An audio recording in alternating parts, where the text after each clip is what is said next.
A special thank you to each of our subscribers who make this channel possible. Here's today's story. In a striking shift from tradition, an invitation to the Oval Office has transformed under President Donald Trump from a diplomatic honor into a potential political minefield. The latest to navigate this treacherous terrain is South African President Cyril Ramaphosa, who found himself facing a barrage of accusations and theatrics reminiscent of Trump's earlier confrontation with Ukraine's Volodymyr Zelensky. This new approach has raised eyebrows and concerns among world leaders, who now weigh the risks of accepting such prestigious invitations.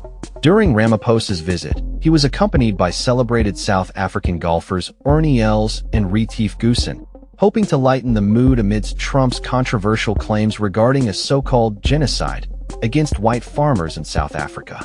However, the atmosphere quickly shifted when Trump, in a move that seemed both premeditated and dramatic, ordered aides to dim the lights and play a video showcasing inflammatory rhetoric from South African politicians. The stunned expression on Ramaphosa's face as he processed the unfolding scene highlighted the unpredictable nature of diplomatic engagements under Trump. This unsettling dynamic has become a hallmark of Trump's presidency, where meetings that were once characterized by decorum and mutual respect have devolved into high-stakes encounters fraught with tension.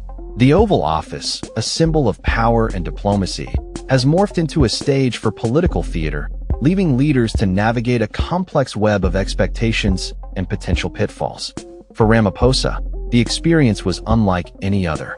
While Zelensky had previously engaged Trump in a heated exchange, Ramaphosa maintained a level of composure, attempting to counter Trump's claims with reasoned arguments. Yet, the specter of being publicly humiliated loomed large, as the South African leader recognized the precarious nature of his position. Unlike Zelensky, who was dismissed from the Oval Office after a contentious meeting, Ramaphosa managed to stay seated, though the tension in the room was palpable.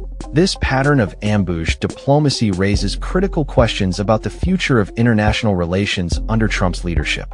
As leaders from various nations contemplate their own visits to the Oval Office, many are likely to weigh the potential for public embarrassment against the benefits of strengthening bilateral ties. The fear of becoming another Zelensky may deter some leaders from accepting invitations, particularly those from nations that are already vulnerable on the global stage. Trump's approach to diplomacy has been described by critics as a shameful spectacle, with former U.S. Ambassador Patrick Gaspard condemning the treatment of Ramaphosa as emblematic of a broader trend. The willingness to use the Oval Office as a platform for personal grievances and political theater risks alienating allies and complicating relationships with nations that are already wary of U.S. intentions. The fallout from these encounters could have long-term implications for U.S. foreign policy. As nations like China continue to expand their influence, the reluctance of leaders to engage with Trump may hinder efforts to solidify alliances and partnerships.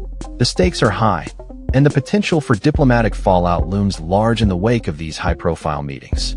As world leaders watch closely, the question remains: will they continue to accept invitations to the Oval Office, or will they think twice before stepping into a political arena that has become increasingly unpredictable? The answer may shape the future of global diplomacy in the years to come, as the line between political engagement and personal theater blurs under Trump's presidency. That's all for this story. We upload videos every day covering many different subjects, so hit that subscribe button to stay informed. Thanks for watching.